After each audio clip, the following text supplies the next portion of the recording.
Good afternoon. Welcome to Two Gents Podcast. Good afternoon. Welcome to Two Gents Podcast. Me and Pastor A.F. Riggins on the air today. We're sitting here waiting on BG. BG will probably show up if he got something going on. I understand. So, as me and Pastor always said, we can't pay the bills for BG, but we can sure get on this air this time. So, Yes, sir. I just want to say, hey, how you doing? Go ahead and finish what you're doing.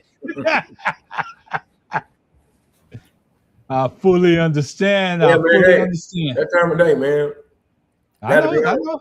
Hey, Ron, glad to be on tonight, man. Excited about being on tonight. A couple of things happened in the Supreme Court today. We'll talk about that. Of course, I have my essay I wrote. I know you did. I know you did. I had to. I tell them about it in a little bit. I'm gonna show them the original version of it, and then I'm gonna tell you. Byron said it best last week. What did Byron say? Don't challenge Pastor Riggins or nothing because he gonna show up and show out. Shoot, I got an 18 pages or something I was looking at. I said by the time he get through everything that he's doing, this show gonna be over with. So Yeah. I still had it up. I wanted to show you. I condensed it down, and I just want to give y'all an example of what Pastor Riggins doing when he says he's gonna do something. I'm gonna show it to you. I gotta get my computer up, but I'm gonna show it to you. I gotta get my other computer up because I want this. I at least want to show y'all how much work Pastor Riggins put into this before we get to it. But I'm waiting to sign in. So Pastor, as I looked at it, I'm gonna be honest with you. That's the only way I know how to be is honest. I didn't fully understand what you were saying during the show, during the last show. But neither one of us was 100% right, and neither one of us was 100% wrong. We couldn't disprove one another, but what we tried to do, I have to put my face over here. So what we tried to do was come up with today. Pastor Regan said, "I'm gonna show you, Ron, that I'm telling you that what I say is true, and what he was saying was true." It was a poster that he had read, and what they told him. I'm gonna let him tell you in just a minute, but I got BG texting me in the background. Pastor, while I'm talking and trying to get this together, can you send Byron Glass the link that you got on with? Yes, sir. I definitely will. Yes, sir. Thank you. Okay, well. I just want to say, and he can hear me while I'm doing this. He can hear me while I'm doing this. So I'll be honest, I didn't fully understand until I made a chart of my own. What I realized, Byron's here now. I got it.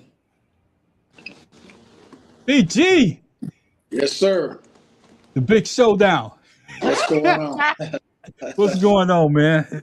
All I was right. having Pastor Riggins text you in the background what the link was, and I'm having my eye feeling like it's about to pop out of my head.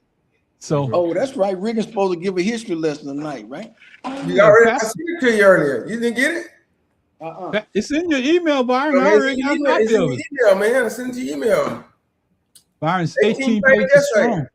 What I'm talking about, bro, is that you said this on national audience, so you got to teach a lesson to the national audience, bro. Yeah, and I'm gonna give him a chance to teach it, but see, I had to break it down, Byron, because his lesson was 18 pages long. I mean, it was top to bottom, no space in between. I was like, golly, Pastor, I can't. So I took it and made a chart of it, but I'm trying to get it to show up right now so you can see what the work that Pastor Riggins. I gotta change my mouse right quick. I'm gonna show you, Byron. Let me see if I can show it. I gotta get my.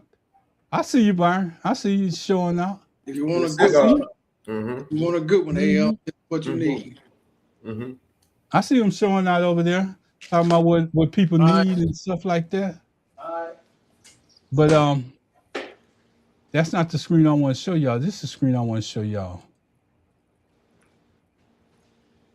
This one. You had it up. You had it up for a second.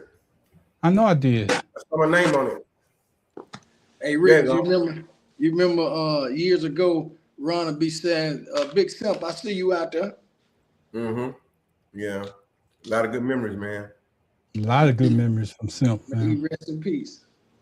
Big Amazing. Simp. Yeah, I miss Simp. I really do miss Simp. I'll be honest with you. Big I'm gonna Simp. bring myself up. It's a big picture. I'm Hey, trying to Rick, figure. I was trying. while we sitting there talking, Mm-hmm. just make sure you realize that in a 5-4 ruling, birthright citizenship is still natural. Yes, sir. Yes, sir. We're Sure gonna talk about it. But see, you saw your boy Clarence Thomas came back with some dumb shit, and then Judge Jackson came back and corrected him for talking out of both sides of his mouth. Yep. All he is a Sambo. Yeah. Oh, Sambo. Yeah, he named it. Uncle Tom is not is really was on the outside of Sambo, wasn't. Sambo was the lowest of the lowest. Clarence Thomas is a porch monkey, man. So this is an example of what Pastor Regan sent me. I'm gonna show you. If he want me to stop at any time, I'm gonna stroll through this. I will stop. But No, this is an example of what Pastor. Huh? Just keep on going. I'm gonna give him a summary. Okay. Because I promised an essay, I did an essay. You did? And you see, I have my sources too. I saw all of that. He did name sources. He did put everything in the information like it was supposed to be, and I can't. It ain't nothing I can say. I'm gonna say what I say after he gets through, but I want to let him tell me where to stop on this because No, we're not gonna do this whole thing. See it all. I'm gonna talk about it. First of all, Okay. Ron, I wasn't trying to show you up, man. I was just trying to. One thing my grandpa taught me, and a lot of time when I'm talking with somebody and having a verbal discussion, and it turns to an argument, I'm talking about outside of the show, people get offended with me and say, "You think you know it all?" No, I said, "No, I don't. I don't know it all, but what I do know, I do know." Mm-hmm. My grandpa used to always say, "Don't ever open your mouth till you know what you're talking about, and once you know what you're talking about, don't back down on it." So what I was trying to say was, I understand what you're saying, that what happens in most elections nowadays, the Republicans become more engaged, especially when it comes to cultural issues, especially when we're talking about a smaller group of the electorate trying to rule the majority. So they're more passionate, but in general, the country is evenly split with a slight edge of the Democrats over Republicans, but the majority of them are like you, I, and Ron. You and I and Barron. 45% of Americans identify as independent right now. So the pendulum swings. What happened in 2024 election, even though I think that she actually won, but the sentiment was that they got the independents to thinking, do you really want a woman to run the United States? You know, can we tolerate Trump one more time? They got those independents. They were shaving off independents to vote on the side of the Republicans. But ever since American Revolution, the United States has been split three ways. In American Revolution, I start out with saying 33% of the country were lawless. They were for Great Britain. 33% of the country were patriots. They were fighting with George Washington, and 33% of the people were neutral. What happened is, because the lawless was fighting, was on the side of a country that was not from this land. Great Britain didn't have homes here. Great Britain didn't own lands here. The lawless couldn't get enough a foothold of the neutralists to help them to win that war. The neutralists basically stayed on the side of the patriots, even though they didn't have a dog in the fight. And that's how we were able to win the American Revolution eventually. Come to the Civil War, same thing. Civil War, part of the country were Republicans. The Republicans back then are not like Trump and them. The Republicans was Abraham Lincoln from the North, which that's why all the first black congressmen and senators and stuff are all Republicans. But Riggins. Yes, sir. Go ahead. While you're talking about Abraham, just make sure people go and do their research. Abraham Lincoln did not free the slaves. It was he who did not free the slaves. Ron, I sent you that info. You said who freed the slaves? No, I said Abraham Lincoln was not. I'm gonna send you the link and information. Ron can Yeah. post that point. What happened was, I'm gonna get to what really happened. Abraham Lincoln fought the war to keep the Union together. Let me say it again. He wasn't fighting the war to free the slaves. Matter of fact, he said all the states either have to be all free, or all the states have to be all slavery. We can't have a division. Let me say what Abraham Lincoln said originally. He said we ought to be all free or all have slaves, but we can't have a division. And the South said, if you get in here and become president, we wanted to be all slaves. So that's why the South started the war by attacking Fort Sumter. And the reason why the North was losing the war for the first, and the country was evenly divided. Democrats was a certain amount of people, the Republicans a certain amount of people, and there was people in the middle, the neutralists, people that was on the borderline, in those borderline states like Missouri and Kentucky and all that, in the borderline state, they wasn't on either side. And they were taking advantage of both sides in the war. That's how a lot of the criminals and a lot of the illegal stuff was going on. All right. Finally, the North was losing the war so bad that Frederick Douglass told Abraham Lincoln, if you write the Emancipation Proclamation and free the slaves to fight for their freedom. Let me say it again. Frederick Douglass convinced Abraham Lincoln to write the Emancipation Proclamation so that black men can leave from the South and come help the North fight. And that's how the 54th Regiment and all this stuff got put in place. That's how that came in place. He didn't free the slaves. Now, what freed the slaves actually after the war, the 15th Amendment, the 14th Amendment we talk about today, that went to court, and the 13th Amendment. 13th Amendment that says no more slavery. 14th Amendment says if you're born in the United States, you're automatically a citizen. 15th Amendment gave the black people the right to vote, which we didn't realize for 100 years later. You're right. Abraham Lincoln did not free the slaves, but we give him the credit for that because he wrote the Emancipation Proclamation. Fast forward all the way to 2026. Our country is evenly divided. You got 27% Republicans, 27% Democrats, and 45% independents. That's why that's why we do this show. We're independents. What happens is, because Republicans could see that when it comes to ideology, many of the independents think like the Democrats. They don't want, racism. They don't want people not to have their rights, like, people who have their own sexual orientation. Independents don't want high prices. Independents just don't want to be involved in the process of Republican or Democrat. So Republicans said, listen, we got to find all kind of ways to try to hold power by Save America Act. What it means is we want to save America because we want white people to run this country. I'm gonna just put it down where the ghosts can get it, like your boy used to say.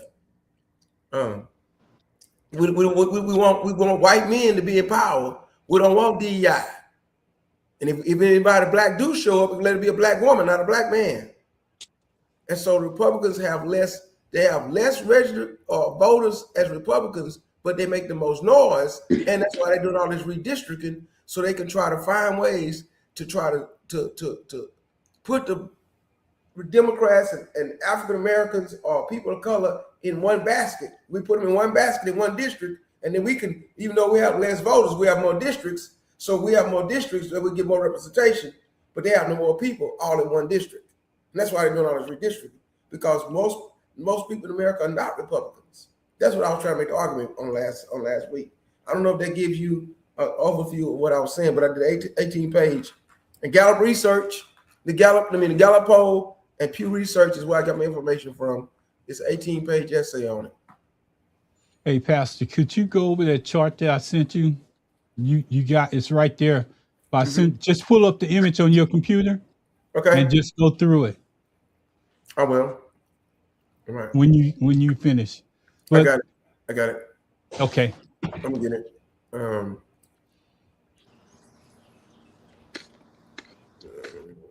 You replied back to my email with the chart. Yeah.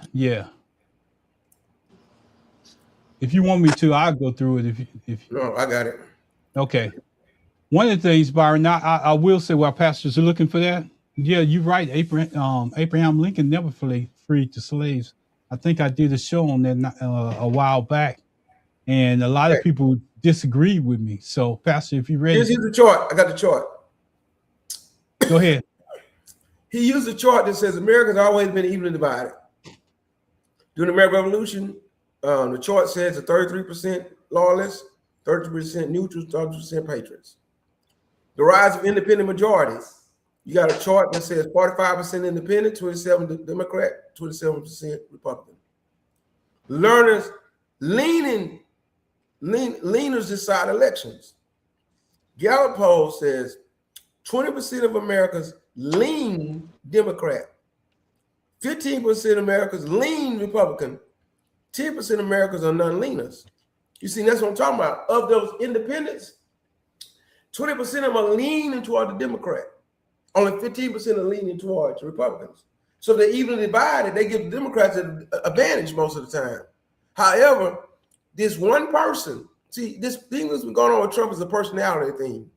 MAGA, a culture, a cult, Stephen Miller. But generally speaking, look at George W. Bush. Look at how he went down in flames. Look how John McCain couldn't beat Obama. Look how Mitt Romney couldn't do it. Look how Trump swept over the Republican Party when he came in there. Because most Americans do not lean toward him, but they lean towards his personality. They lean towards his corruption. They lean towards his racism, the MAGA. But generally speaking, Americans don't lean towards that. Also, the chart tells you about ideology shifting. That 35% of Americans was conservative, 28% were liberal, and 33% were moderate. And see, that's how Bill Clinton was able to be successful. Bill Clinton was a Democrat that was moderate.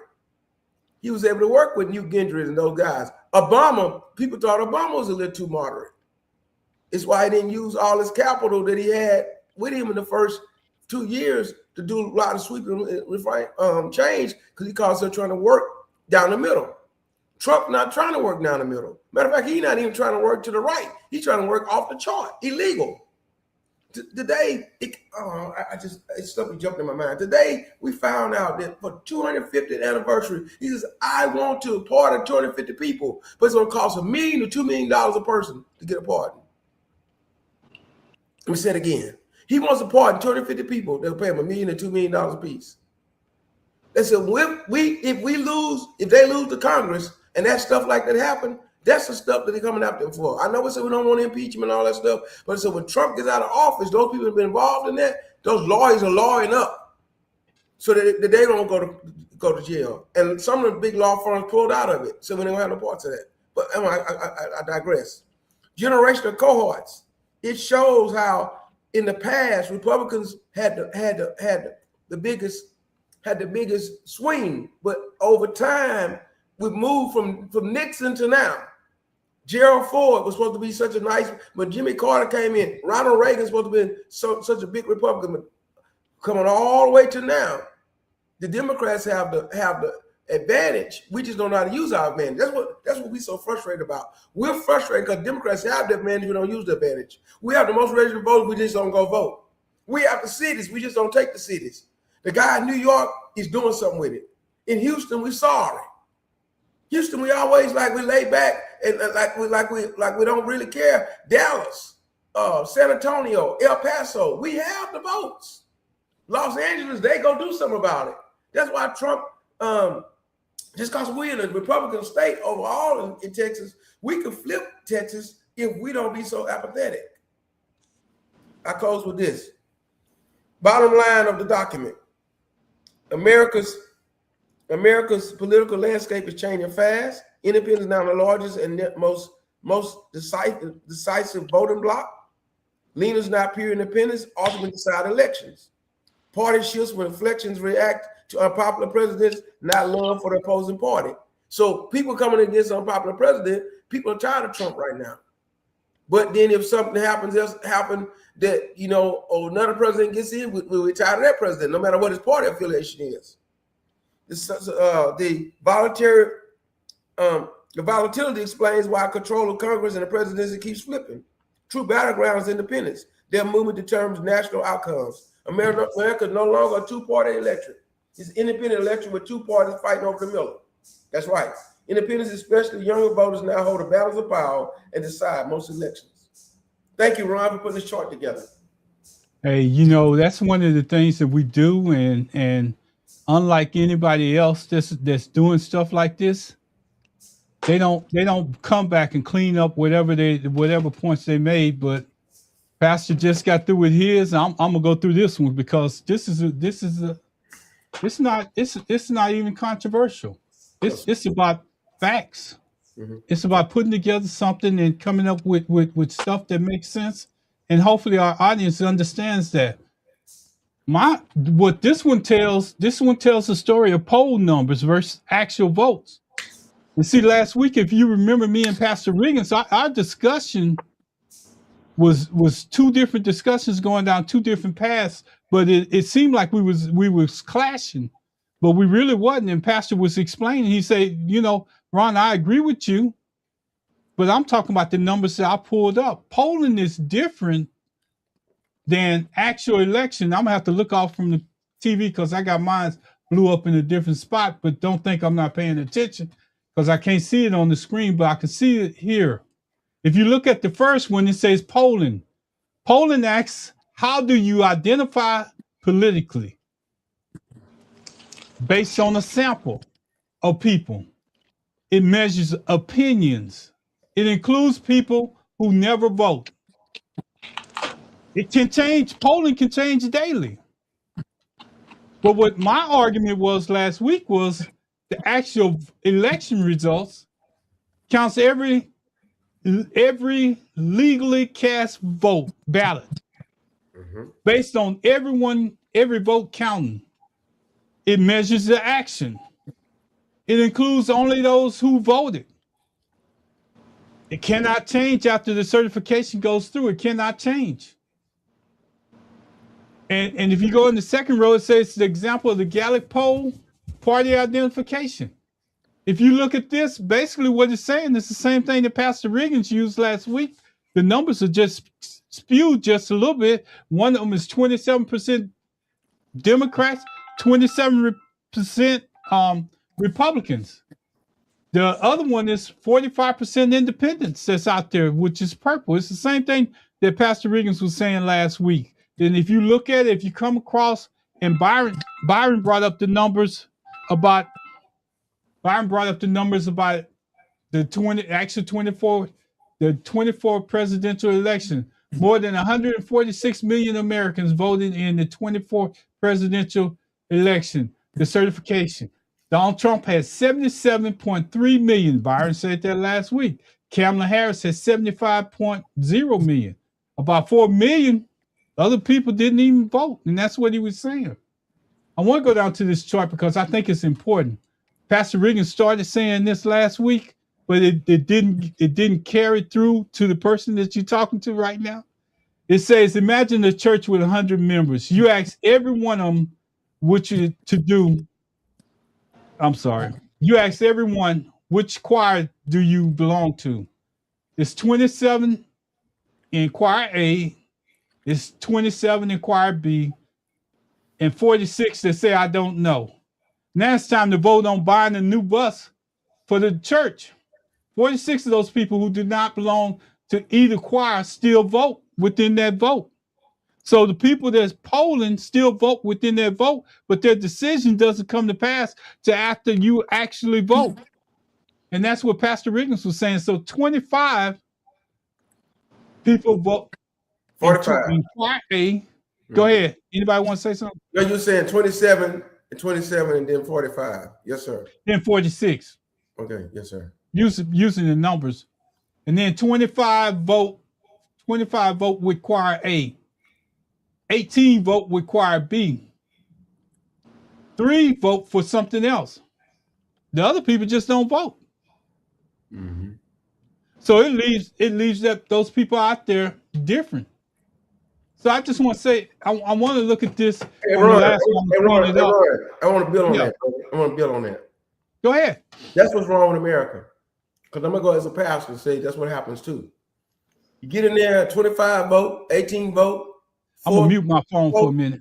And somebody else don't vote at all. Then we get the yellow bus instead of the green bus. And guess what? Everybody complaining about we should have got a green bus, but everybody didn't vote.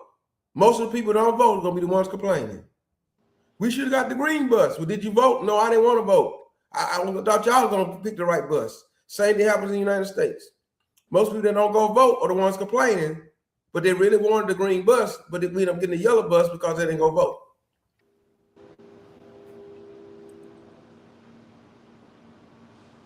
You're right, Pastor. I had to put myself on mute for a minute, but I'm glad you explained that. While polls in elections don't match, polls measure identity, opinions, attitudes, and preferences. The elections measure turnout, ballots cast, and legal votes. The key point of all of this, someone can tell a Gallup poll, I'm an independent, then walk in the voting booth and vote Republican every election, or vote Democrat every election, or vote differently from one election to the next. The ballot doesn't record whether that person was identified as an independent, but I want to explain this, and since this gives me the best way to explain it, a poll tells us how people describe themselves. That's what a poll does. Elections tell us what people actually did. A person can identify as an independent and still vote consistently for the Democrat or the Republican Party.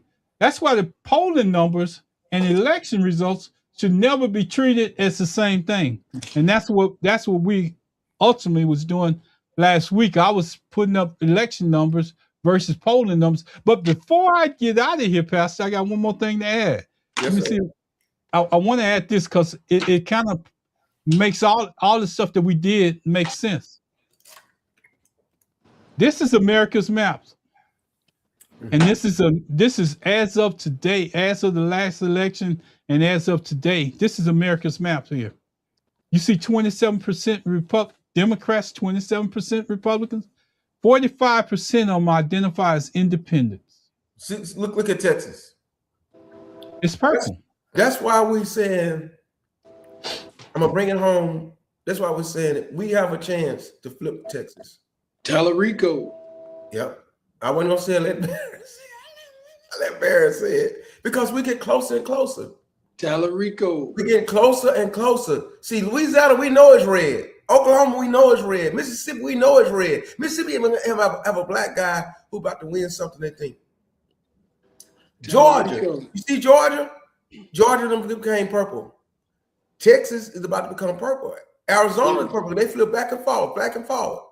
When Texas become blue, Katie barred the door. When Texas become blue, Katie barred the door. And that's why the only thing wrong with Texas is we have a no-term limit governor. And that's what's holding Texas from not becoming blue. I don't know how they ever came up with that. James Tallarico. Yes, sir. James Tallarico. Yes, sir. They dressed him up. They dressed him up. Look at the poster. He got 2 new guns. They sent him out there. I'm just saying, I'm not going to get into it with you tonight, Byron. I'm going to let you make it tonight. But I'm going to add one more thing to the stage that I got to tell y'all. I'm not as much independent no more as I was. What are you now, Ron? I'm going to show you in just a minute. And it's going to make a lot of people mad, but I got to go with what works for me. I'm gonna show you. Y'all go ahead and talk. Y'all go ahead and talk till I get this. You're Republican. I didn't say that, Pastor. Okay, I don't see what you are. I ain't never saying that, Pastor. But okay, then good. Then no, I'm not. But I did something. And I thought I could get to it real fast, and I can't get to it real fast, and we got a show that we got to do. And I'm going to look while we're doing the show. So let me get out of here and bring us back to the stage so Byron can make his comments. I just said James Tallarico. Yeah, that purple. We got to turn it blue, buddy. You got to turn it blue. I'm still digging. James Tallarico. That instigator out there is still pushing the buttons. So I'm trying to yield till I get to this. So I get what I want on the stage. But I'll tell you about Ron. No. And literally, the name of that store is called Red and White. You know why? He quoting the Republican voters. No, really. Hey, Ron, the only reason I keep saying his name is because, you know, everything that's being said is specifically pointing toward, you know, one direction. I'm not a Dem, but I can identify with them because that's where I came from. But I could never be one or the other because there's not but a few things that I pretty much, you know, identify with. You know, the problem is the Dems went off track when they started to deal with all of these culture issues that should have been settled elsewhere. When the president went off the mark and made this wherever it's at now, it was a procuring cause, in my opinion. Now, we're here now, but I'm not for, and I'm glad that the Supreme Court ruled that no man can't play sports with no woman. Right. That don't mean that I don't love them. That don't mean that I don't love them. I do. My personal preference is, hey, look, I shouldn't be playing with no woman. Yeah. If I all of a sudden wanted to become a woman, which Lord, I would never do that. It's abomination. Well, here's the deal, Riggins. You can play with girls. You can put lipstick on a dress and everything. Go out there right now and say you're a female, but you're not. Yes, I know. Because you said don't factualize it. All I'm saying is, hey, people can live how they want to live. I support that. I don't have any issue with any of that. But there are some instances where you have to draw the line, and one of the lines is that you know you compete on the same level. You don't stack the deck. James Tallarico. Look what he said. That's an answer to you. That's an answer to you. So when Jasmine Crockett endorses Tallarico, you'll vote for him. You're the Jasmine Crockett. Let me make myself clear. If she endorses him, you're gonna vote for him. Hold on, Ron. But this right here, I'm in the Jasmine Crockett party. It's just like somebody to me saying, I'm a woman, I'm going out dressing as a man. I mean, let me just say this so you can have clarification. I'm not a Democrat. I'm not a Republican. I'm not an independent no more. I'm in the Jasmine Crockett party. And you know the reason why I'm in the Jasmine Crockett party? I'm going to tell you the reason why. This is an endorsement of candidate. We admit that she's already lost the race. This is an endorsement of a new party based on honesty, backbone, and fairness, refusing to play by the old political games. And it seems like our Democratic Party is not willing to take on that task of doing any of those things. They want to stand back and they don't want to tell where they're going, say where they're going, give us a direction in which they're going. So if it's a person standing up that's willing to do that like Jasmine Crockett, I'm on her side 100%. Let me say something, Ron, but that's not a national party. I don't care, Pastor. It doesn't. What about this? The Trump party? That's the same kind of concept to me. You said what? They're the Trump party. That's what? If somebody said they're the Trump party, it's the same way as the Jasmine Crockett party. Politics not based on one personality. Pastor, but we can't. God forbid, what if she passes away? All right. I know what you're trying to say. You believe in her values. I understand that. But it's just like us saying I would be in an Obama party. I couldn't never say I'd be in an Obama party. Because Obama is one man, and that one man is flawed. She's flawed somewhere. I'm flawed somewhere. We got to stand for the principles of what you should stand for. But if she endorses Tallarico since you're in her party, you need to go vote for Tallarico, though. I'm gonna say that. Pastor. I know we go back to this every week because Byron Glass keeps pushing that button. Well, you bring it up. You bring it up right now. Here's my thing. I want people to fully understand this. When I showed you that picture of Jasmine Crockett and her party, it's because the other options out there don't even fit my needs or they don't go anywhere. So I'm sorry if you feel like that's like endorsing Trump. That's not what I'm doing. I'm endorsing her values and her actions based on her actions, based on her words. Because I done heard a lot of people get out there and run their mouth, but they don't follow it up with words. If you challenge her, she can come back with a reason why she said what she did, and it becomes fact at that point. Everybody else can't do that. So she's not on the ballot, though. I don't care, Pastor. I really don't. Okay. I don't. And I'm trying to get. And trust me, Pastor. Trust me. It's more people out there that agree with me than you think that's not going to vote for James Tallarico. But what the problem of it is, then you become that when the choir members had 18 to vote, 25 to vote, and the ones who didn't vote, y'all sit over there with the ones who didn't vote. And you know what I become? When we get, we were so happy to get that what's his name? What's the cool? Paxton? Yeah, Paxton. Y'all gonna be complaining. You know what, Pastor? I'm gonna say it like this, and I'm gonna be as honest as I possibly can. I'd rather vote for somebody that didn't intentionally harm somebody else to get where they at than to vote for somebody that knew the damage. Wait. Let me finish. I'd rather vote for somebody that didn't damage the person that they was running against than vote for somebody that's out there that's running like Tallarico right now. And see, the thing about Tallarico, and this is what every black person on any media is out there saying, is that now he wants the black vote. No, you didn't include the black vote when you first ran. So why you wanted to come back and support you just because of the party that you in? I can't go with that. Now let me say something, Ron. And this, you're not gonna like what I'm about to say. Oh. Even though I don't agree with what he did, but in the primaries in Texas, because we don't go out there and vote, and the white Democrats do, he didn't need the black vote to win that primary. I'm not saying it's wrong. I'm not saying it's right, but he didn't need it. He won without it.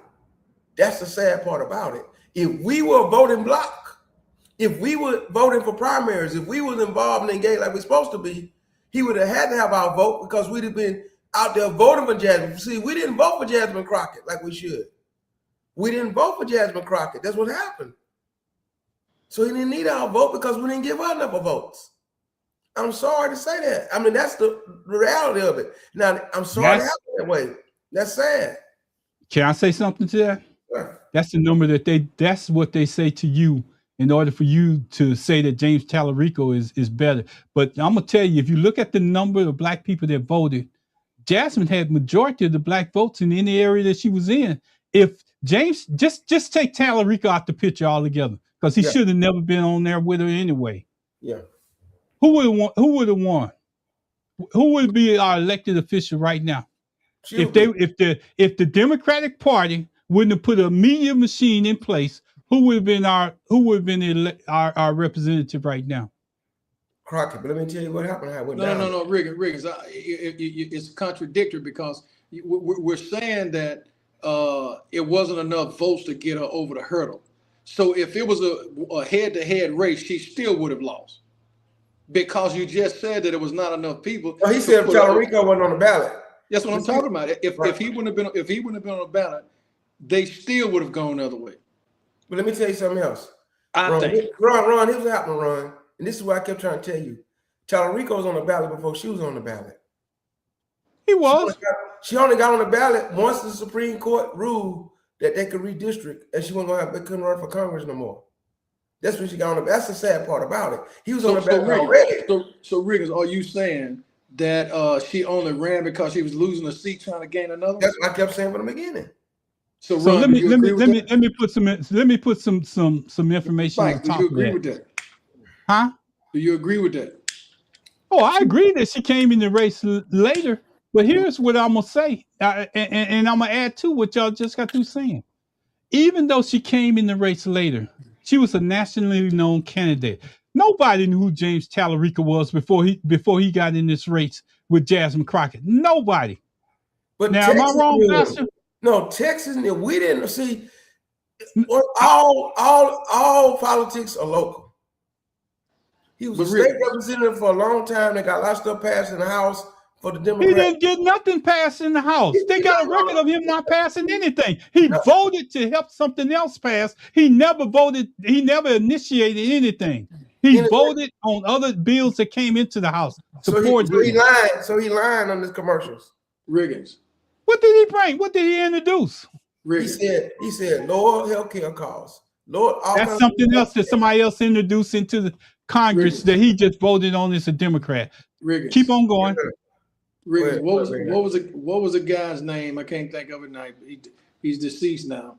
That was in Chicago when Barack ran against him. Bobby Rush. Bobby Rush. I mean, now I'm using that example as Tallarico and Crockett. I mean, to me, elections are about strategy. Okay, if I'm trying to get over the hurdle from the primary to the general, I'm gonna focus on those that's gonna get me out of the primary to the general. Sometimes people may be excluded not because of the classic definition or textbook definition of an exclusion, but you have a focus. I'm not taking up for Tallarico, and I'm not going against her. I'm just kind of putting it out there so people can draw their own conclusion. I think what has happened has happened. And where you at now, it's either you for it or you against it. Okay, and whatever way anybody follow, not Ron, me or whoever, because I'm contemplating now. Here I'm a no party. I couldn't even vote for the candidate unless I told the person who I was going into the ballot in the election thing what I was a Democrat. It's none of your damn business what I'm voting for.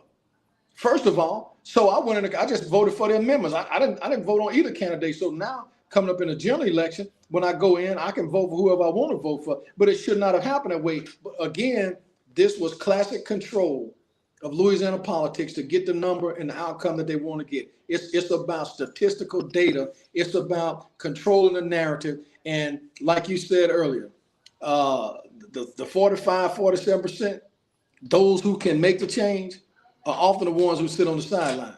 And then can't vote in the primaries. Independents can't vote in the primaries. That's the first problem, Ron. Independents can't vote in the primary. I could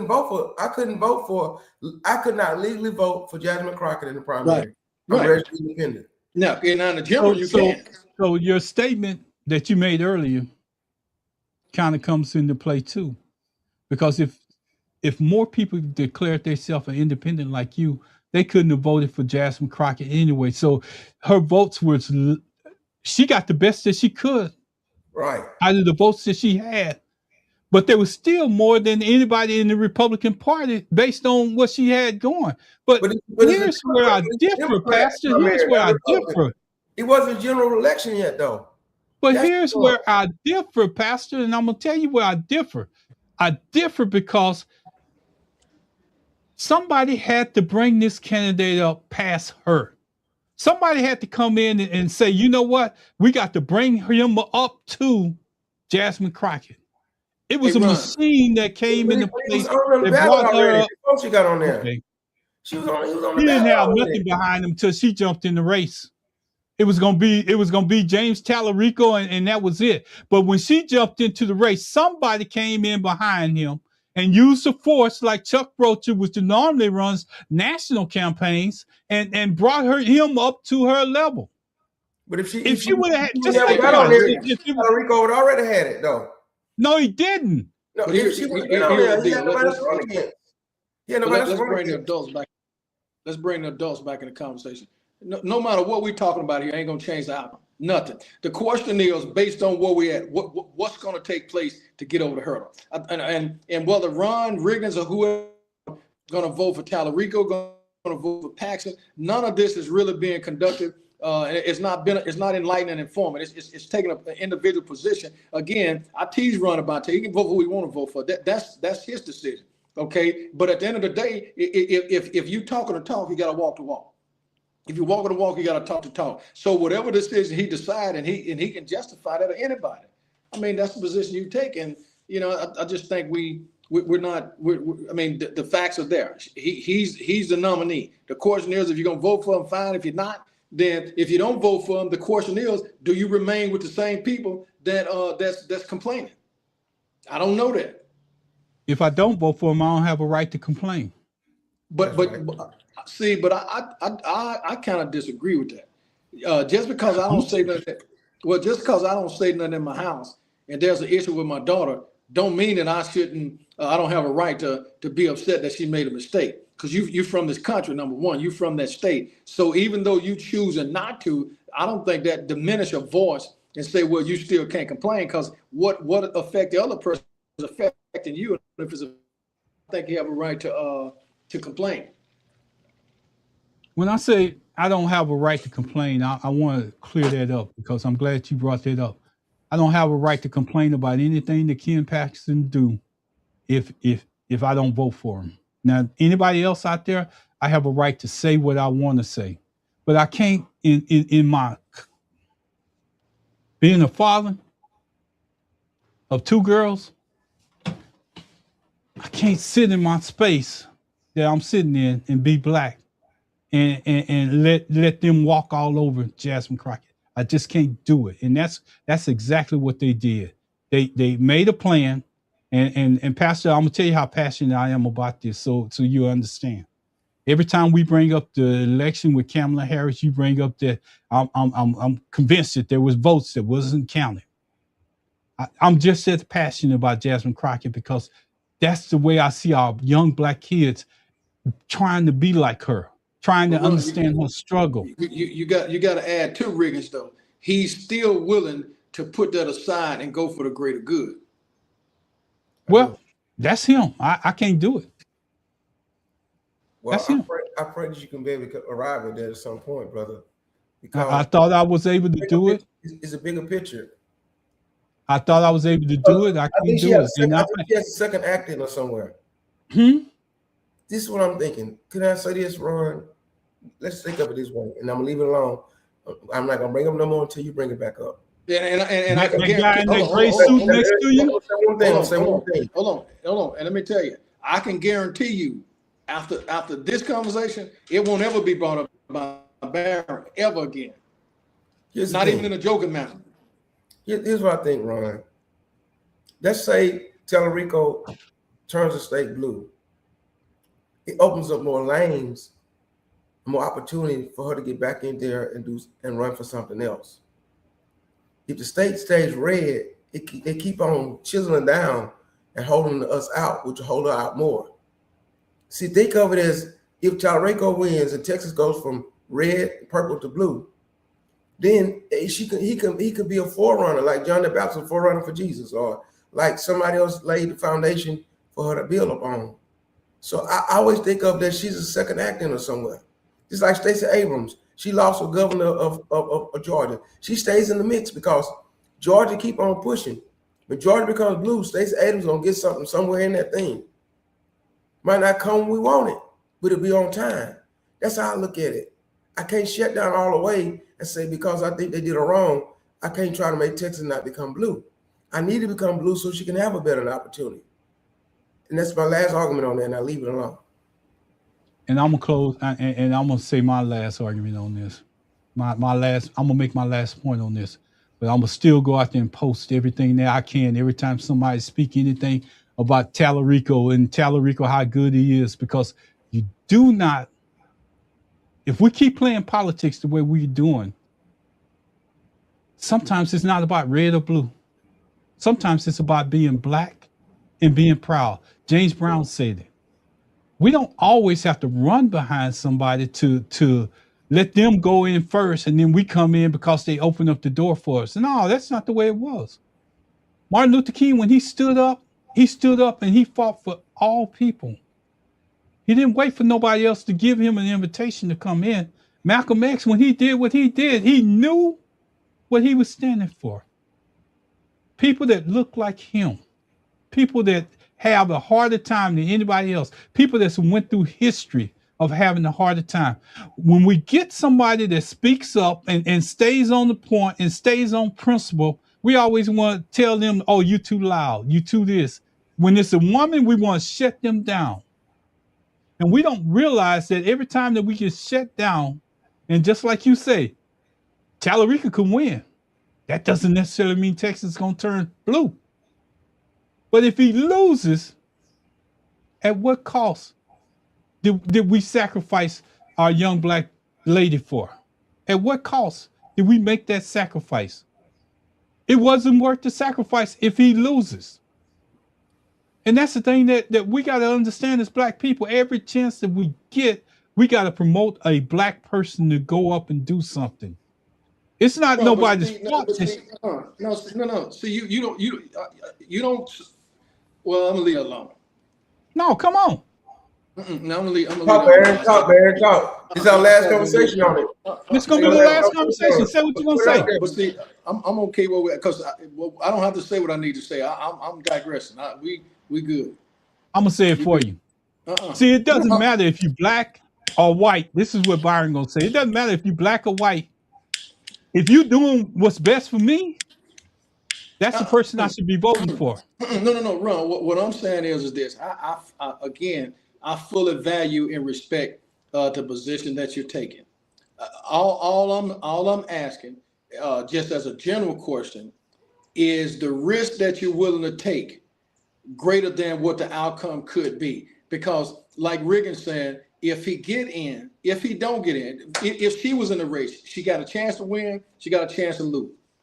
What I'm saying is, I think you have more. Well, let me back up. Let me take it to a local election. Okay, I don't choose the candidate that everybody else choose. I choose a candidate that I best identify with, and I know if I got an issue with that person, I can go in and talk to them and reason with them, and I'll get more out of that person to help everybody else because they know and respect me like I know and respect them. So I wouldn't go with Riggins, my best friend. If I became the president, I wouldn't hire my best friend because he's not a politician, but I would hire Riggins. But Riggins not my best friend. What I'm saying is I can't go against what your beliefs are because I don't think you would go against what I believe. And you're hardcore with that. I just say I respect that, but I just think, when you look at the picture, everything you're saying is true. But the question is that risk. And if you're willing to accept the outcome and the consequences, can't nobody do nothing but respect that. Because at the end of the day, you know what the consequences can be, and you're willing to respect that. And I stand on that. I support that. So I'm actually teasing when I say Tallarico, because my mama years ago, baby, when a person mind made up, leave it alone. Because if you got two fools arguing, then it is what it is. Not that we're fools. I'm using it as an example. What I'm saying is, whatever you decide, Ron, Riggins, whoever else is out there, I respect that because I can't change your mind. I can only vote for who, and I don't know what I would do if I was there, Ron. This is like here in the state. I don't know what I'm gonna do. I'm a vote, but I can't tell you what I'm gonna do right now. I know one candidate is severely flawed, and I could never support that person. The other person looks like me, but I got more experience than him. Should I hold that against him? I don't know, but I gotta come to some conclusion. Yeah, I'm just saying, and I'm gonna always stick to this. Oh, I think I think when I start going against my own people, I start a problem. I'm not saying that they're perfect. I'm not saying that they don't have flaws, but I'm not gonna let you misuse one of them and abuse them by setting up a machine to put your candidate above them, and then don't expect nobody to talk about it. They did that with Harris. Same thing.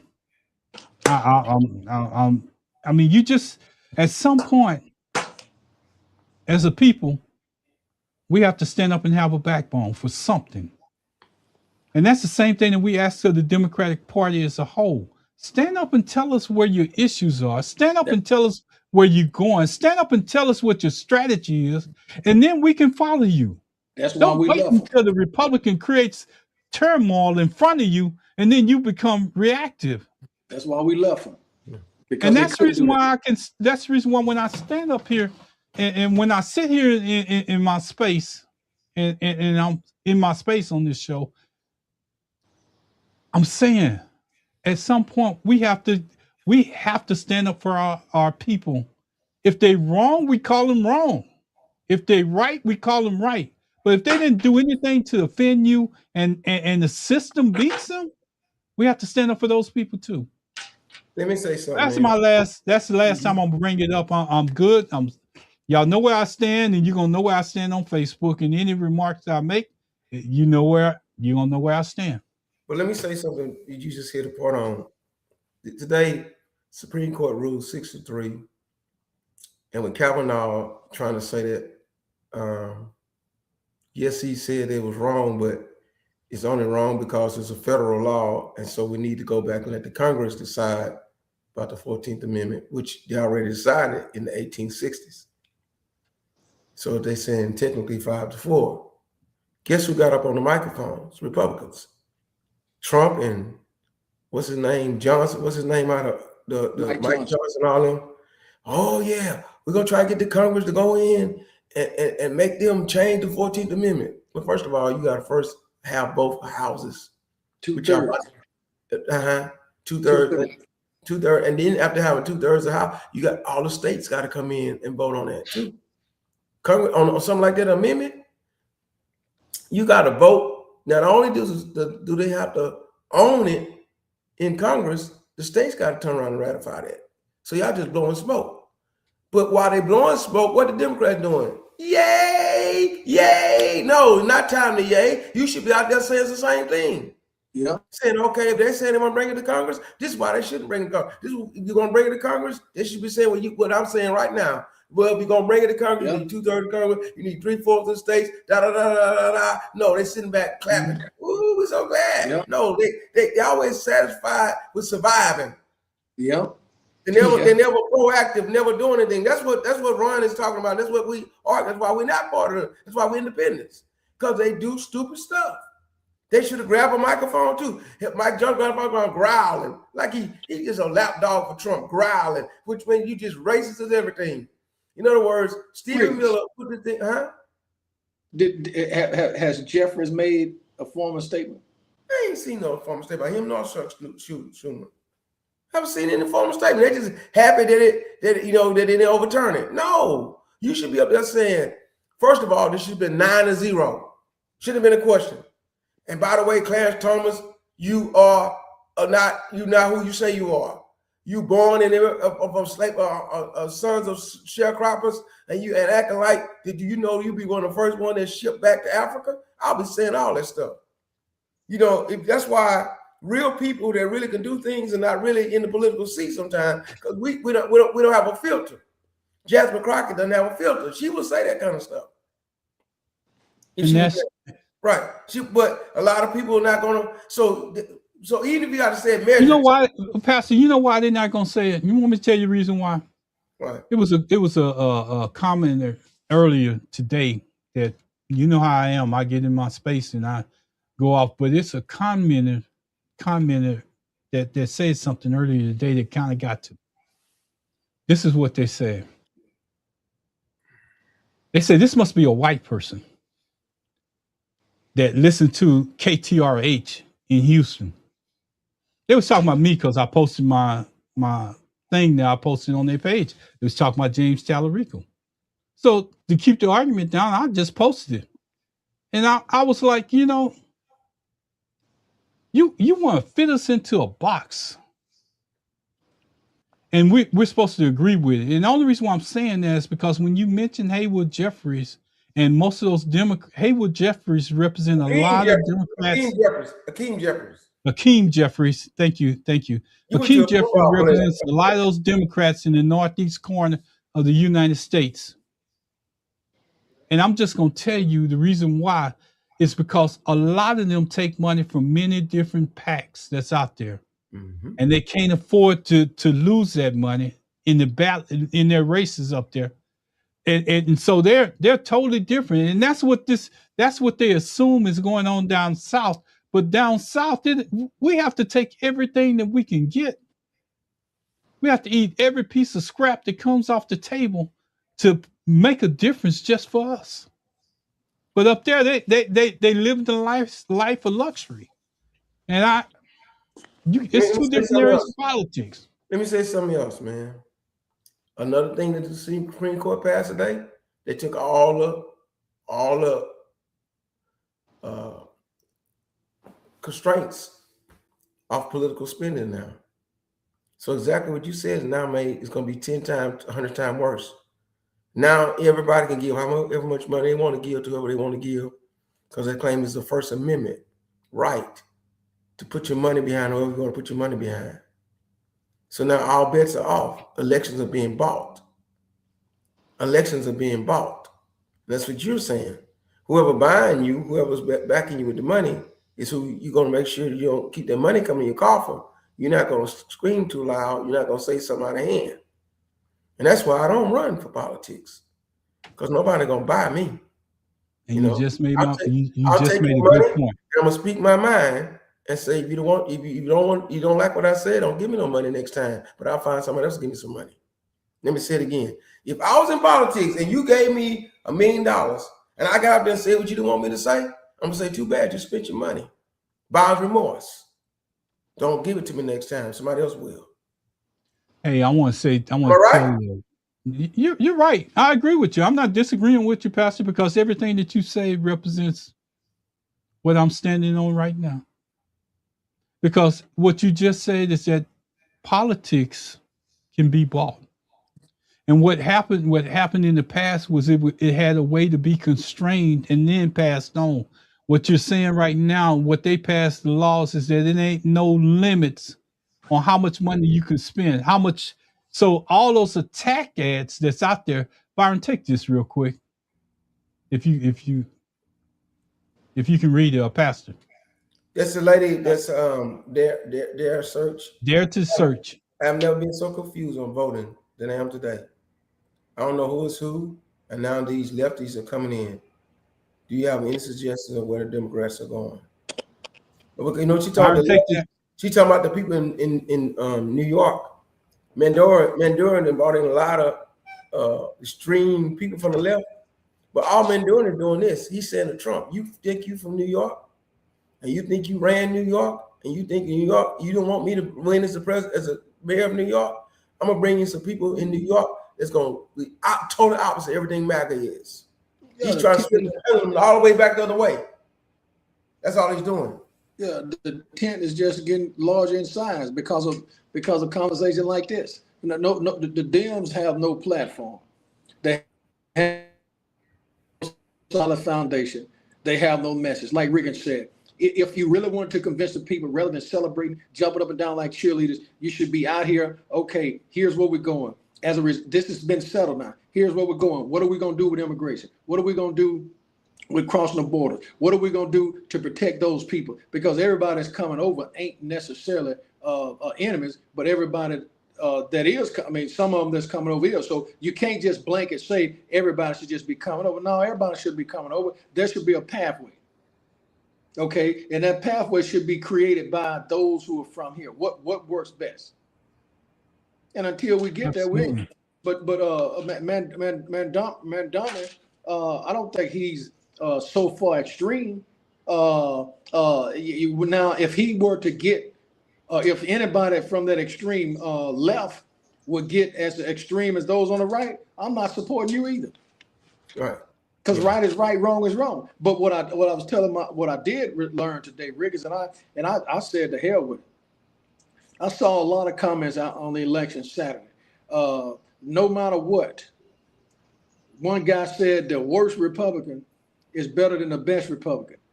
So what they saying is this. Wait. Say it again. The worst Republican is better than the best Republican. The worst Republican is better than the best Democrat. Okay. Okay. So vote red no matter what. So that means that even if the person is flawed like Trump, they're still going to vote for him. So it's no, let's sit down at the table and try to make amends. No. So my thing from that is this. I'm not supporting nothing that you have for any reason. Because we're trying to be logical. We're trying to play checkers. They playing chess. They don't give a damn. They want power and they won't do whatever they can do. So if that means us putting our worst person in there, even if they're a rapist, which has been determined as of today. Am I correct, Riggins? Yes, sir. A rapist. Matter of fact, the Supreme Court also upheld that Trump got to pay E.G. and Carroll the $500 million.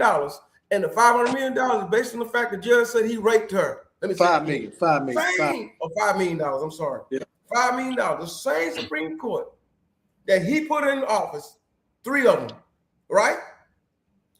They ruled that he must pay E.G. Carroll $5 million for raping her. They know he's a rapist. You know, You know what gets me, and Byron was saying it earlier, and you just completed what Byron was saying, and what gets me at this point, Byron and Pastor Riggins, is this.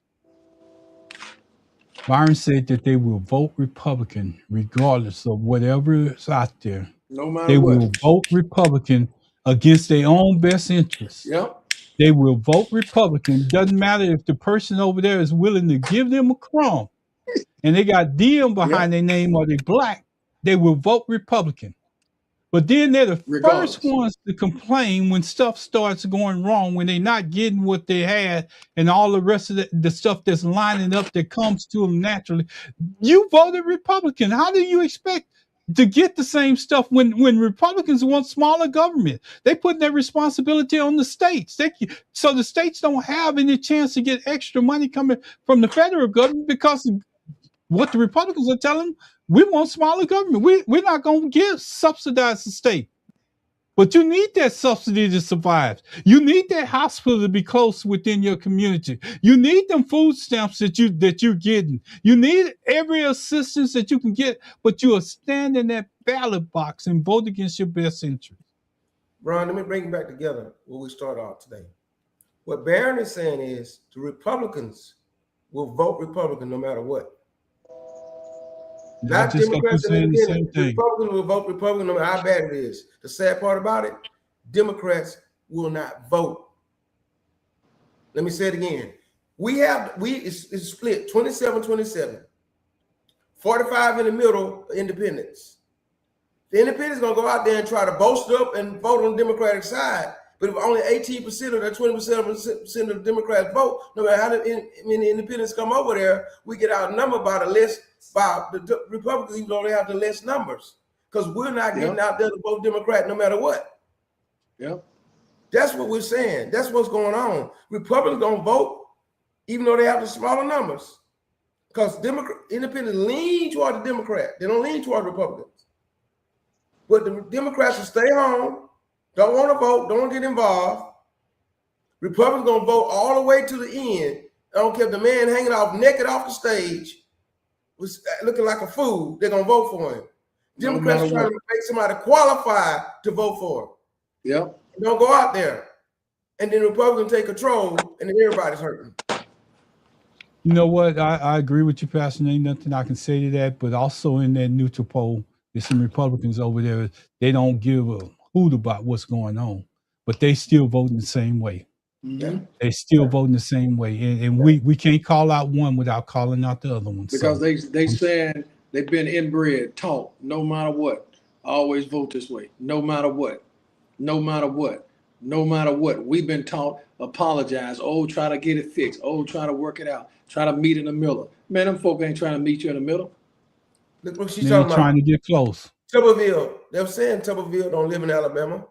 She said, I'm in Alabama. They spent big money for Tuberville, who lives in Florida, but running here. His actual legal resident is a Florida resident. He owned property in Alabama, so he's running for senator of Alabama. You know, that. I think, what is it, senator again? Or he's running for something. Senator or governor. He's not legal in Alabama. Yeah, and the only thing that I can say to that, Pastor, is we got to put the stopgap in place in November. I know, and I said I'm not going to say about it. I'm not going to say anything, but Senator, running for senator. She said running for senator. No, Rick, I just thought of something. If Tallarico's situation was in Maine, I would be 100% behind Ron, because Maine doesn't have much to affect or impact like Ken Paxton. So that's what I'm saying. Ron, what he's saying is true, but I think it's when it's the time that you pick it, because Susan Collins is she ain't been that bad, but she ain't been that good either. Mm-hmm. But she has saved some. She has voted, in the middle sometimes. She's not as extreme as Paxton, but hey, she's responsible for Kavanaugh. Let me tell you what, but Paxton is a crook to the core and a racist to the core. He sued Something else, he sued that some people can't get no money, that we can't use no money for some people, some legal aid right now across Texas. Everywhere you turn around, even in Harris County, people getting a $500 vouchers, he cut all that out. Everywhere he turns, he's trying to find a ways. He's like Trump, he's like Stephen Miller. He does not care about anybody of color, no immigrants, no, he don't care about women, anything like that. He's an good old boy, redneck, white man, got to be in control, racist guy trying to become the senator for Texas. Got a comment. Go ahead. Said that Tuberville running for governor because he is already a senator. Now he's run for governor. Yeah. But he don't even live in Alabama. But they'll make a rule. Mm-hmm. Somebody needs to take that to court. Yeah. And pursue it. But here's the thing, Pastor. Ken Paxton, I agree with you. He's not good for government. But he has so much in common with Trump. Mm-hmm. He has so much in common with Trump. And here again, it goes back to that one thing that I was talking about earlier, what we've been talking about. They vote against their best interests. Yes, sir. They need all the help. They need more than we need. But they vote against their best interests. And until we, as a Democrat, that should be one of the things that you stand on. Mm-hmm. You voting against your best interests, but you want us to come back and play Captain Saver person. You want to come in and say, I didn't know I was voting for Trump. I didn't know he was going to do that to me. It's too late then. Mm-hmm. If you don't do your research, if you don't figure out what's in your best interest in your area, it's too late to come back and say, I'm sorry. Oops, I'm sorry. Mm-hmm. That's what majority of the white farmers are saying right now. Oh, I'm sorry. I didn't know. Do your research. Find out who does the best for you. Come on, Pastor. Yeah, Trump said today about affordability is not important. That's why I go to sleep on it. What I want to Save America Act. In the Save America Act, he's trying to say if we don't get that passed where he can control the voting, America's not going to be saved. What he's saying, in other words, code word is white people won't be in control no more. He's calling America lily white. Save America Act means we want America to stay lily white, in control and power. When everybody else second-class citizens. We can't save America if we don't take out, but all elections are state operated, not federal operated. So he wants to try to make it become federal operated with the Save America Act. It's not going to work. Then he turned around today, because let me tell you something, he's never been able to negotiate nothing. That's how he lost Atlantic City. He lost Las Vegas. He lost casinos. He lost everything he ever had. Same thing with the war in Iran. He makes a presumed memorandum of understanding for a treaty, and guess what? The fighting has increased and spread to Kuwait and Bahrain and everywhere else. Got worse. The fighting got worse instead of get better because he cannot win. He's a loser. The order of a deal is to put on a show and never follow up with it. So he sits down on the microphone about tell the gas stations, y'all better bring down these gas prices. What? You can't do that. How you gonna say like you're a king? I make an order. Y'all better bring down these gas prices. No, you got us in the water. Shouldn't even be in the water. That's why we're in the trouble we're in. You know what, Pastor? I'm gonna agree with you on that because one of the things that I found out today. Let me answer this thing. All Trumpers are together doing the local seats. Down to the local seats. Yeah, all the way down to the local seats, you're saying. Okay, down to the local seats. And I agree with you. You're 100% right. But here's what I want to comment on, Pastor, what you just got through saying. Trump does think that he's a king. Trump does have this big ego, so to speak. But I sit there today and I went out of my way because I was listening to Mark Rubio respond to questions that was given to him as the Secretary of State. And Mark Rubio was performing so much better than Trump. I could understand the direction in which he was going. I could understand the questions and how he answered them so much better than Trump. It wasn't about me, me, me, me, me. And you know what the question I asked after I got through seeing that?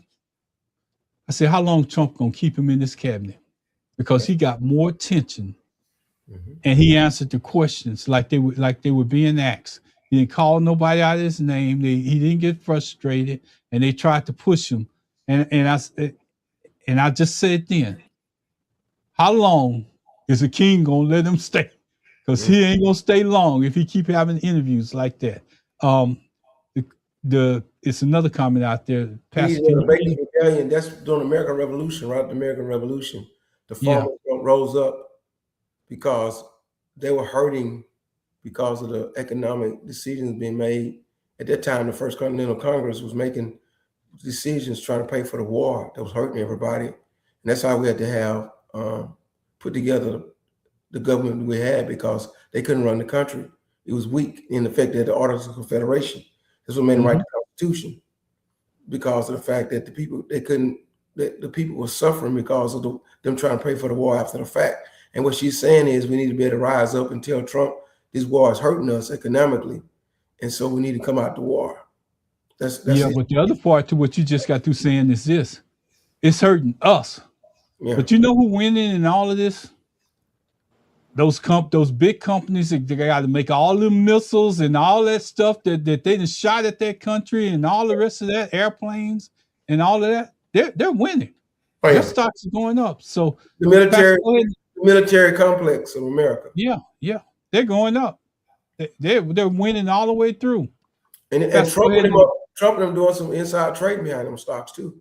That's coming out too. You know, I agree with you. Yeah. If he not, one of his kids is. Yeah. Well, they're saying if he not one of his kids is. Yeah, he made some inside trading on some of that stuff already. Oh yeah, they're saying it out loud. That's what makes America great again. Me and our black voters don't see it. I'll never understand. You're right. What makes America great again is that small group of white people rule is what they're trying to do. And that's what she's responding to when we said earlier. As long as they can keep us from going out to vote, and if they have the most votes in the ballot box, even though they outnumbered as being identified as Republicans, the smaller group of people control the majority. That's what they're trying to do. Yeah, and even as we continue to go through our process on a daily basis and living life, being who we are in America, we have to be able to identify wherever we can to make a point. And that's one of the things that we do on this show is consistently make a point. Pastor, I want to go somewhere now. And I wanted him to be here, but he's not here because we got down to the end of the last show that we was on. Baron probably always his camera still up there. He'll probably come back. Yeah, my thing is we got down to the last part of the show last week, and I thought about it because I always go back and listen to the shows that we do after we get off the air. And one of the things that I realized is this. We always talk about changes that we want to have in place. We always talk about Democrats taking an initiative and doing things. We always talk about all this stuff. But we kind of walked over a point that our own panel members said last week. I wrote a ghost bill that got passed in session, and I wasn't an elected official. Yes, sir. Let me tell you what Barron did on that. Remember I told y'all the story about a few months back when my water bill got to be $700-something. Mm-hmm. And I went down on Southwest Freeway to this meeting, and then walking to this meeting, and all these HOA people were all meeting from different across the city. Mm-hmm. About 15 to 16 white people. I was the only black in the room. Mm-hmm. Those kind of people are the kind of people that write ghost bills. Mm-hmm. Based on what's going on locally. They get to tap into somebody on the state legislature and say, listen, this is what we need for homeowner associations. This is what we need for this type of rule and for taxes. We need for that. Barron was able to do that in Louisiana as an African-American male. Mm-hmm. To get behind a bill that somebody wanted to push forward, but they needed somebody to write that bill without him using his name, Barron Glass. But somebody else used their name. He was the ghostwriter. and that bill was passed and signed into the legislature. That's powerful. That's powerful. And that's what I want. Yeah, and that is so powerful that one of the people that's on these airways with us every Wednesday, every Tuesday, had did that. And I'm sorry, he's probably taking a telephone call on his other job in the background, but that's just one of his duties that he does. When something goes wrong in his area where he's at, they call him, and he needs to address and leave and do whatever he have to do at that time. But I want to give him his flowers while he's still standing upright. Yeah. Because too many times we want to give people flowers when they laying across that stage and they're the center of attention and all the rest of that, but they can't respond to you. So we need to start giving those flowers where they do when they upright and erect and can respond to what you're saying. And even the relatives, even Pastor Riggins, I sometimes compliment him off the air and let him know, hey, man, I really appreciate what you're doing. I know what you're doing. I know the battles that you fight, but you have to give those flowers while a person can respond, or else it's just useless. When they give you that time to come up there doing the funeral, I know Pastor know more about this than I do, and everybody get up there and they want to talk and, oh, he was my friend and he did this and he did that. And you know, I'm going to sure miss him, or I'm going to sure miss her. It's too late because that person cannot take in what you're saying at that time. That vessel or that body or that spirit has already moved on to where they're going with this. Believe it or not, when that still casket is up there and that body's in it, that's for the people sitting in the audience. That's not for that person that's in that coffin. They didn't serve their time. But the only way that you can give them that respect and give them the flowers is that you have to tell them when they upright, got through smoking a cigar. Hey, Ron. Hey, Baron. Yes, sir. He's trying to give you your flowers, man, while you're live. You're talking about the ghost bill you wrote. Can you tell us about it? We're giving you accolades on it. Ron doing good. No, so we want to hear tell us about the details of what it is, Riggins. Y'all have heard me say many times that my mom always said, don't just get to know the salesman in the store, get to know the owner, because it's going to come a time when you need something done and the salesman not going to be able to do it. You got to go to the owner. Well, my particular company had been having some issues with, certain elements of the law. And when you're dealing with the law, there's always roadblocks. So what I did, my lawyer had kept, just, and I, want to give up, but I'm not a giving up type person at all. So I said, you know what? I can write as good as anybody out there on the planet.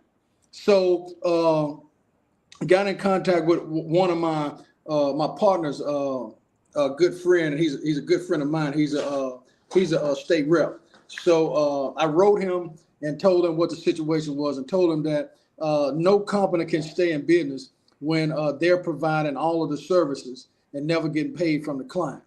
So what it was, I wrote him. He said, well, Baron, put it on paper and let me look at it. So I stayed up one night and, a lot of people sleep. But even as a kid, I've always been the one when everybody else sleeping, I'm trying to figure out what it is I need to do to beat you, especially if we're in competition. So I felt like it was in competition and nobody in the state had done it. And I'm 3-4 years into this thing and everybody else 6, 7, 8 years. Now, the first go around, I wrote the bill. And the reason why I say ghostwrite is because me not being an elected senator or representative, I don't get credit for it. And I'm not looking for credit. My name is not attached to it. But make a long story short, I wrote it and I sent it to him. He said, okay, Baron, let me get with the House lawyers and we'll put this in the format that we need to put it in. So they put in the format, they sent it back to me. What changes do you want to make? If you want to add or whatever. So there was no changes made other than a time frame, which is the time frame the law gives the individual 15 days to respond. Otherwise, if they don't respond, it's a judgment by default. So the bill was put up, and there was some opposition. So he called me back and said, we got a few people that's in opposition. They want to know if you're willing to change some of these parameters. I said, well, under the normal circumstances, I'd be willing to change the parameters. But if I change the parameters, I'm going to be back to square one, which is nothing. So I'm not trying to stay at nothing. I'm trying to go a little bit forward. Make a long story short, I keep saying that because I'm trying to condense this down because there's a lot involved. We got it done. So he said, is it any way you can be down and testify? I said, well, it's kind of short notice, but I can write anything that I need to write. So you'll have something on the floor when you actually present the bill, because he was the chairman of the committee. So I did what I needed to do, sent it to him. It came out of the House with whatever opposition. It was voted on unanimous. Unanimous. Okay, then it went from the House side to the Senate side. Of course, Riggins, you know, Ron, you know, when you go from one side to the other, you still got other people, other personalities, other thought process. You got to go through that. So they ended up agreeing with whatever took place. There was only 4 that didn't show up out of the committee, so it passed there. As a result, it went to the full House, the full Senate. It passed on the House floor Thursday before last. The governor signed. It goes into effect August the 1st of 2026. And I think I may have sent you guys a copy of the bill itself. But again, sometimes, Rick, and like you said, you don't have to be the person to get it done.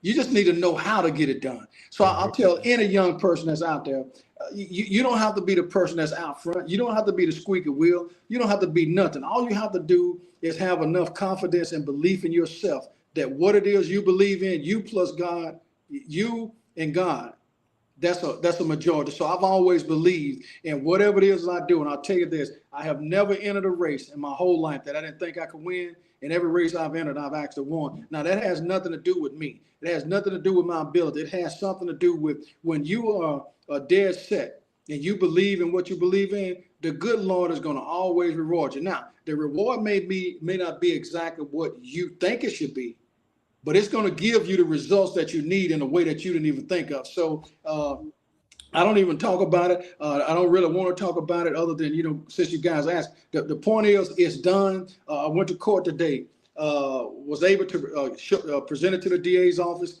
the judge's office, and let them see what's coming down. I already have my forms ready. So all I got to do when August 1 hit, whoever's out there as a client of mine, that have not done what they needed to do, I'm ready to submit. I'm ready to submit. I'm ready to submit and run. Make a long story short, and I'll be done. When I went today, the judge that's there is probably the most sternest judge. But guess what, Riggins?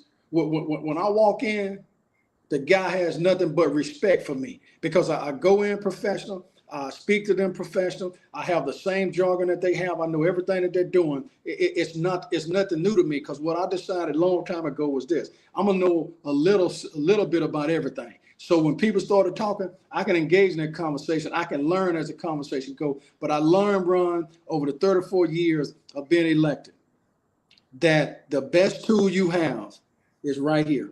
Mm-hmm. It's listening. If you do more listening than talking, you can be successful. So yes, the bill passed. Me and several of my buddies. Now, the several buddies, 6, 7, 8. Now I've seen the pictures of it. They didn't look like me, but they were happy for me.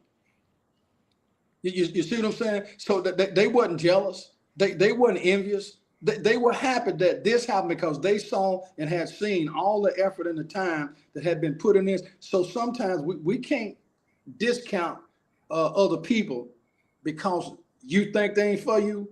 Most of the time they for you, just don't give them the chance to show it to you. So congratulations to us brothers, because all of this is inspired by what we do here each and every month, Tuesday night, with sacrificing, with no endorsements, no commercials, no nothing, money coming out of individuals' pockets. So I'm proud. Let me say something. 2 things he said. You see, he likes to know a little bit about everything. And that's one of the things I've always tried to learn in life. Mhm. You do that now, people tell you think you know everything. No, I don't think I know everything. Right. But I want to know about everything. I don't Right. think I know everything, but I want to know about a lot of stuff. Right. Because knowledge is power. Mm-hmm. Next thing, he said, this is the most important thing you can do is listen. Mm-hmm. And you know I'm going to bring the scripture to it. Mm-hmm. Scripture says this. It says, be slow to speak, quick to hear, and slow to become angry. That's James 1:26. For the wrath of man does not work the righteousness of God. If we hear more, talk less, and don't get mad so fast, you get a lot done. And Ricky, let me give some flowers while I can. I have seen Ron over the years, ever since the first conversation that I have ever had with him. He has always supported me. He has always gone out and shared the stuff unselfishly. He'll go to pages and pick up stuff. And I'm sitting there saying, why does God do that? He ain't never got jealous. He ain't never got envious. He ain't never been upset. He's been an unselfish individual. And Ron, I consider you a brother that I never met, man, because you send out those good morning texts every morning. I'll be looking forward to them. And I'm telling you the God honest truth. I'll be looking forward to them, because what that does is tell me this, is that somebody out there, like my mama said, somebody else is always out there rooting for you, Ron. I appreciate and value you rooting for me. I know that if I was on my knees and I needed something, if you could help me, so I'm giving you your flowers while you can hear them from me. Hey, I love you like a brother. Riggins, you already know how I feel about you. You my advisor on everything. I wished I could do more. I wished I was out in the area where I could come and visit your church. But you guys have been a great inspiration to me and for me, relationship-wise, family-wise, business-wise, elected position-wise. I'm just glad the good Lord put us together. And check this out. We've been doing it for almost 15 years, and none of us have ever gotten to where we just threw each other to the wind and never came back. No, man. No, let me tell you what. And I got the best seat in the house. You know why? Because I met both of y'all. Mm-hmm. I got the best seat in the house. I love that because I met Baron knew me before I knew Baron. Baron knew me before I knew Baron. I mean, I didn't know Baron in college like that. He knew me because I was doing the things I was doing, and I was out there like a spotlight. Like, you know what I'm saying? I put myself out there, but I was not from the area. Right. So I didn't know the people there. I just was doing what I thought was right. NAACP, all this kind of stuff, getting involved doing Jesus rallies. Riggins, you was different. You was different. You Right. was Bible study. I had 3 Bible studies going on. Yeah. People was watching me and I didn't know. People was calling me L7 Square and all that. I never knew Barry. I knew when I met him in 2010, I knew his face. Mm-hmm. That was one of them guys that was in that NAACP meeting that day. Barry said, man, I know who you are. You did this and this. We went to school together. You know, I know your cousin, all this kind of stuff. What? Mm-hmm. And man, we jumped on Facebook, started communicating. And it was 2010, by 2012, Obama was running again. Mm-hmm. We started linking up about that Obama run against Mitt Romney. And next thing you knew, he said, look at this guy, Waco, whatever y'all call it. Waco State Forward. Waco State Trail Ride. Yeah, right. And when Ron was on that side. And next thing I knew, Ron, I was coming on to the show. And before he knew it, Ron had P-Ghost. Ron never met me. And said, man, I'm gonna support you. Baron got you on one side, I got you on the other side. Baron got you doing Bible studies, got you doing Christian stuff and preaching and going on. I'm gonna do your political show, Wrap It Up Live. We're gonna produce Wrap It Up Live for you. Yeah. And you know, and unfortunately I met Ron because his mother-in-law passed. You know, am I right? And that's how I met him. And actually seeing each other. Yeah, actually seeing each other. We knew each other long before that. Right. He said, Pastor, will you come? And we met in person. And that's how I know now. And so I'm blessed to know both of y'all personally because of that. And so when y'all came back when started this YouTube thing, we hadn't been together for 3 or 4 years. And I was telling a friend of mine, I said, I gotta go. These guys, we did this when it was before the pandemic. Yeah. We did it all the way through Blog Talk Radio. And so man, I'm just blessed to be back with you. Look, you know what? Positive D talk about your bow tie, Baron. She don't know you've been wearing bow ties. I remember back in the day, you showing us how to tie a bow tie. From a lit kid. Remember, he can take a bow tie, he can take a regular tie. Baron can take a regular tie and make it to a bow tie.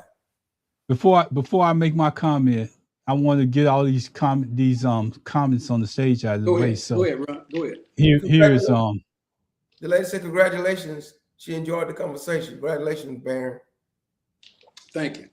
I love the way you guys agree to disagree. Yep, because we will disagree. Just like Ron and I, we worked it out though. What I said, I came with the essay, and then we was able to see clearly what we was both saying. Thank you, Ron. Positively says. Thank you, Ron. Love. And Ron, thank all of them for having enough time to set aside to come on and support us, because just seeing a person out there is enlightenment enough for me to realize that if you can just get one, Ron, if you can just get one, you've done your job. You know, one of the things that I want to say, and I just happened to look up in the comments. I just looked up. Let me see what D talking about before I get started, because D are coming. She meant shirt, Pastor, or something. The white shirt, not what she said. Okay. Oh no, she's talking about the white shirt for Byron. Baron got a white shirt, so the bow tie saying. Yeah. That's what she was saying. Then he got on matching pin tops. I don't know how he do that. Oh yeah, Baron do all the way, man. He be talking about me and my blazers and all that. But you got to go a long way to pick up a Baron. No. That's correct. Remember, I would give credit to all the time. Ron, I have learned everything I've learned. 95% of it has come from a woman. My mama always told me, you may never have $1 million, but look like you do. Yeah. And I got my mama taught me how to dress too. That's right. Since 9th grade in high school, every Friday I dressed up. Right. And I turn back. I mean, I dress down more now than I'm older. Man, shoot, I got to go to work. The only day of the week that I didn't have a suit on Saturday, mess with horses. Yeah. And then I'll be starched down then. As I listened to all y'all talking, and Glass brought up something that reminded me of Big Simp being on the air. Yeah. And how we miss Big Simp. Yeah. I looked up there and I saw a heart up there on one of the comments that was being made, and it reminded me of Angela Johnson. She's pretty much been around since we've been on this air. Angela. Yeah, she's been a fan of Big Simps, and she's been around a long time. She may not come on the air like she used to, but she's out there. And Angela, I want to say, we love you, girl. Just keep fighting your fight. We know you got a battle. We support you. Yeah. So I just want to say that, D, you my girl. You Positive D. The first person to ever that I've heard before all these commercials and all the rest of this stuff, D was talking about HIV. Yeah. D was talking about HIV. It took me forever to beg her to come on the air and talk about it herself, but she was being invited to all these other shows out there talking about HIV. We done had so much going on these airways. Me, Byron Glass, and Pastor Riggins. Byron said sometimes we was up 7 days a week, and I can't leave out our sister, Rihanna. Yeah. Rihanna was listening to us. She was helping running shows. She got so good. I didn't even have to show up some days because she was handling Pastor Riggins behind the stage, handling Glass behind the stage. And we did so much in such a short time that it deserves recognition. When I see Byron Glass, I see inspiration. But most of the people don't know I never laid eyes on Byron Glass. Never met the person. Yeah. When I first met Pastor Riggins, I had never laid eyes on him. Positively D, I had never laid eyes on her before I talked to her. All these people, Darrell Gardner, had never laid eyes on him. And he came down to a trail ride. Gus Trent, if you go out there and look at all the people I'm talking about now, even Dr. Shirley McKellar had never laid eyes on until we went up to who? Brandon Johnson. Brandon Johnson. You're absolutely right. Never laid eyes on Brandon. Brandon passed away during COVID. Yeah, Yeah. what was the professor's name, Ron? Dr. Riche Renee or something? I know who you're talking about, Yeah. but just think about this. This lady was a doctorate. She had a doctorate. Oh, Dr. Shirley McKellar? There's No, not another that. one. Yeah, she I was hadn't from. laid eyes on it until we was protesting up in Prairie View with Sandra Bland. Yeah. And I got a chance to meet Dr. McKellar, Tawanda Caden, and also that's when I first laid eyes on Donnie Walker. D But we Walk. had talked. He had his own show. He was more popular in Jamaica than he was here. Mm-hmm. And I'm just saying that those type of people are people that we run across in life. And if you run across good people and you put them back together, I can call each and every one of them. I could reach out to them right today, and they'll still respond. Even the Glovers, horse people. Danny, I text Danny every day. Glover, the Glovers basically was part of the horsemanship show that we did. We had 3 different horsemanship shows. I know we're running up on time, and Byron's about to give me the deuces. But I want to tell you, Byron, what I was doing while you was off the air, and I want you to go back and listen to it. I was giving you your flowers while you're upright because we walked over what you did, and that was tremendous what you did and how you added it in last week toward the end. Hey, Ron, but my daughters, my sisters, and especially Lori, I really don't. I always shy away from record. I don't like that because God gives me what I need. What I will say is this: is you and Riggins a lifeline, and Pastor Riggins know because after my mama passed, I stopped going to whatever for my own personal reasons, and he became my pastor, and to this day he's still my pastor. That's why at some point, some way, somehow, I'm gonna find a way to come and visit his church. And I know that money is always a good thing. And at some point, I'm a surprise because it's just out of the goodness and the kindness of the heart to let y'all know that. I mean, it's not going without vain. So, Riggins, appreciate you, buddy. Ron, are you ready to close this thing out? Yeah, just give it to Riggins. I'm good. Yeah, man. Hey, man. Baron, we love y'all, man. I love y'all. Baron, I was going to try to make it up there next Tuesday, but they changed up the convention that in Shreveport. They went to Zoom. They couldn't get enough to come in person. Okay. And my cousin that ended up in Arkansas in the hospital. I don't know if she's out yet. And I got some things to try to do with my parents next week. But we're gonna make it up there to do a show. Yeah. We're gonna make it up there to do a show. Close us out, Riggins. Yes, sir, I will. Hey, tomorrow night, if you're willing and able, you come to Facebook Live to Aquila Fennell Riggins, because I'll be simulcasting with my Zoom with United Covenant Hope Church of God and Sugarland Church of God, our Bible study. We start at 7:00 p.m. on our Zoom, and then we go 7:05 live on Facebook Live once all our members get on Zoom, and we're studying the book of Matthew. Look here, we're down around the 22nd and 23rd chapter of Matthew. When we get to that 24th chapter of Matthew, in a couple of weeks, everybody need to really come on in. It's about what's going on right now, the signs of time, the end of the world. What's happening right now, wars and rumors of wars. Say there's going to be peace, there ain't going to be no peace. Earthquakes everywhere. See earthquakes in Venezuela, earthquakes in Russia, earthquakes everywhere, earthquakes in California. But then it's just the beginning of sorrows. Anyway, I don't want to preach tonight, but come on in and join us up on a Bible study. And we're excited about what we do here, because this is where Sunday reaches Tuesday, where what we do, we get together and fellowship about it and hear the word of God about on Sunday.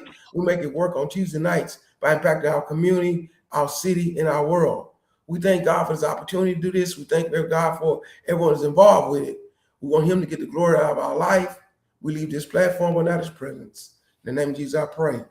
Amen. Amen. Amen. Amen. And I just want to say this. Tomorrow I'm gonna be sitting in your space. Go out and follow us on Facebook. You'll know what we're talking about because we're gonna dig. Ron, We're are gonna you dig. doing a show? Are you doing a show at 1 tomorrow? Yeah, I am. Okay.